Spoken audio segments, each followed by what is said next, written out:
Hi everyone. Chennai వేదికగా బంగ్లాదేశ్తో జరిగిన మొదటి టెస్ట్ మ్యాచ్లో టీమిండియా ఘన విజయం సాధించింది. ఏకంగా 280 పరుగుల భారీ తేడాతో రోహిత్ సేన అదిరిపోయే విజయాన్ని అందుకుంది. నాలుగో రోజు ఆదివారం ఉదయం మొదటి సెషన్లోనే టీమిండియా బౌలర్లు మ్యాచ్ను ముగించారు. లంచ్ విరామ సమయానికి ముందే బంగ్లాదేశ్ బ్యాటింగ్ ఆర్డర్ను మొత్తాన్ని కూడా మన టీం ఆల్అౌట్ చేసింది. నాలుగో రోజు ఉదయం మన స్పిన్నర్లు రవిచంద్రన్ అశ్విన్ అండ్ రవీంద్ర జడేజా వీరిద్దరు కూడా దుమ్ము లేపిరు. వీరిద్దరిని ఎదుర్కోలేక బంగ్లాదేశ్ బ్యాటర్లు వచ్చిన వాళ్ళు వచ్చినట్టుగానే పెవిలియన్ కు క్యూ కట్టారు. భారీ విజయంతో టీమిండియా ఒక చరిత్రాత్మక రికార్డును కూడా నెలకొల్పింది. అలాగే ఈ మ్యాచ్ లో ఫస్ట్ ఇన్నింగ్స్ లో సెంచరీ, ఈ సెకండ్ ఇన్నింగ్స్ లో 6 వికెట్లతో అద్భుతంగా ఆడిన ఆల్రౌండ్ ప్రదర్శనతో అదరగొట్టిన రవీంద్ర జడేజా 4 ప్రపంచ రికార్డులను కూడా అందుకున్నాడు. ఈ మ్యాచ్ గురించిన పూర్తిగా ఇప్పుడు మాట్లాడుకుందాం. 4 వికెట్ల నష్టానికి 158 పరుగుల ఓవర్నైట్ స్కోర్ తో 4వ రోజు ఆట ప్రారంభించిన బంగ్లాదేశ్ ఎక్కువసేపు అయితే ఆడలేకపోయింది.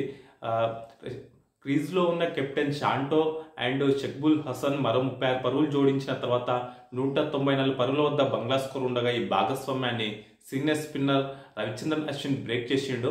షక్బుల్ హసన్ 25 పరుగులతో ఆడుతున్న షక్బుల్ హసన్ ను పెవిలియన్ చేర్చిండు. షకీబ్ ఇచ్చిన క్యాచ్ ను స్లిప్ లో యశస్వి జైస్వాల్ అద్భుతంగా అందుకున్నాడు. దీంతో ఇక్కడ నుంచి బంగ్లా వికెట్ల పతనం అనేది మొదలైంది. ఇక్కడ నుంచి వెంటనే జడేజా, ఆ తర్వాత వెంటనే మళ్ళీ అశ్విన్ ఇలా వరుసగా వెంటనే వికెట్లు తీయడంతో మరో 40 పరుగులు మాత్రమే చేసి బంగ్లాదేశ్ మిగతా 6 వికెట్లు కోల్పోయింది. దీంతో బంగ్లాదేశ్ 234 పరుగులకు ఆల్అౌట్ అయింది. 82 పరుగులతో ఒంటరి పోరాటం చేసిన బంగ్లా కెప్టెన్ షాంటోను జడేజా అవుట్ చేసిండు. మొత్తంగా ఈ మ్యాచ్ లో సీనియర్ స్పిన్నర్ అలాగే లోకల్ బాయ్ అయిన రవిచంద్రన్ అశ్విన్ 6 వికెట్లతో దుమ్ము లేపిండు. అతనికి తోడుగా జడేజా 3 వికెట్లు తీసిండు. బుమ్రా 1 వికెట్ తీసిండు. ఇంకా ఈ మ్యాచ్ ఫస్ట్ ఇన్నింగ్స్ లో టీమిండియా 376 పరుగుల భారీ స్కోర్ చేయగా బంగ్లాదేశ్ 149 పరుగులకు మాత్రమే ఆల్అౌట్ అయిన సంగతి తెలిసిందే. అక్కడ ఫస్ట్ ఇన్నింగ్స్ లోనే మనకు 227 పరుగుల భారీ ఆధిక్యత లభించింది. ఇక సెకండ్ ఇన్నింగ్స్ లో టీమిండియా 4 వికెట్ల నష్టానికి 284 పరుగుల వద్ద డిక్లేర్ చేసింది. దీంతో బంగ్లాదేశ్ ముందు 515 పరుగుల ఒక భారీ లక్ష్యాన్ని ఉంచింది. అయితే ఈ భారీ లక్ష్య ఛేదనలో బంగ్లాదేశ్ 234 పరుగులకే కుప్పకూలింది. దీంతో టీమిండియా 280 పరుగుల భారీ తేడాతో ఘన విజయం సాధించింది.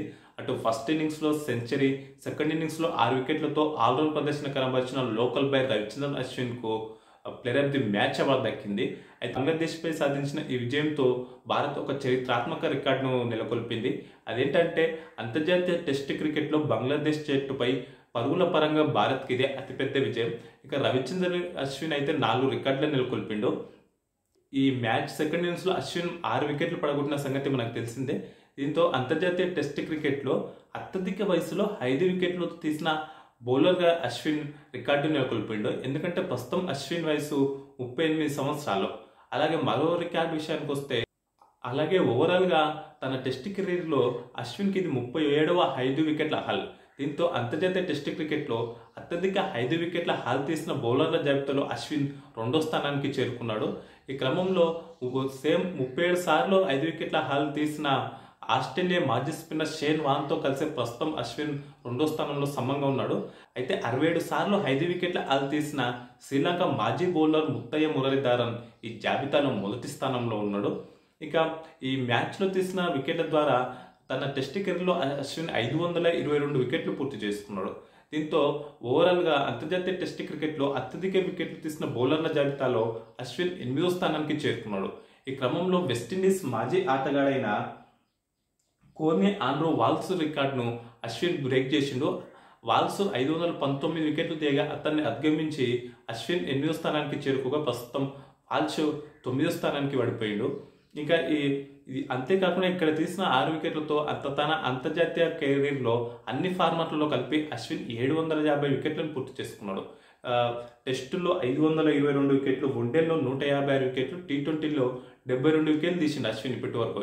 ఇలా మొత్తం ఓవరాల్ గా 750 వికెట్లను అశ్విన్ పూర్తి చేసుకున్నాడు. ఇక మొత్తంగా వన్ సైడెడ్ గా జరిగిన ఈ మ్యాచ్ లో బంగ్లాదేశ్ పై టీమిండియా ఘన విజయం సాధించింది.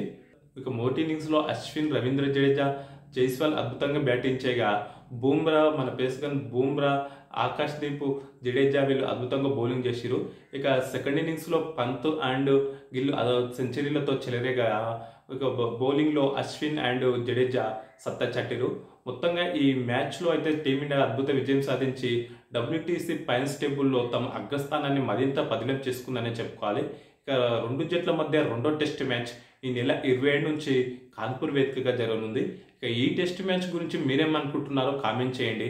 అలాగే ఈ వీడియో మీకు నచ్చితే లైక్, షేర్ చేసి ఇలాంటి మరిన్ని ఇంట్రెస్టింగ్ స్పోర్ట్స్ న్యూస్ కోసం మన ఛానల్ను తప్పకుండా సబ్స్క్రైబ్ చేసుకోండి.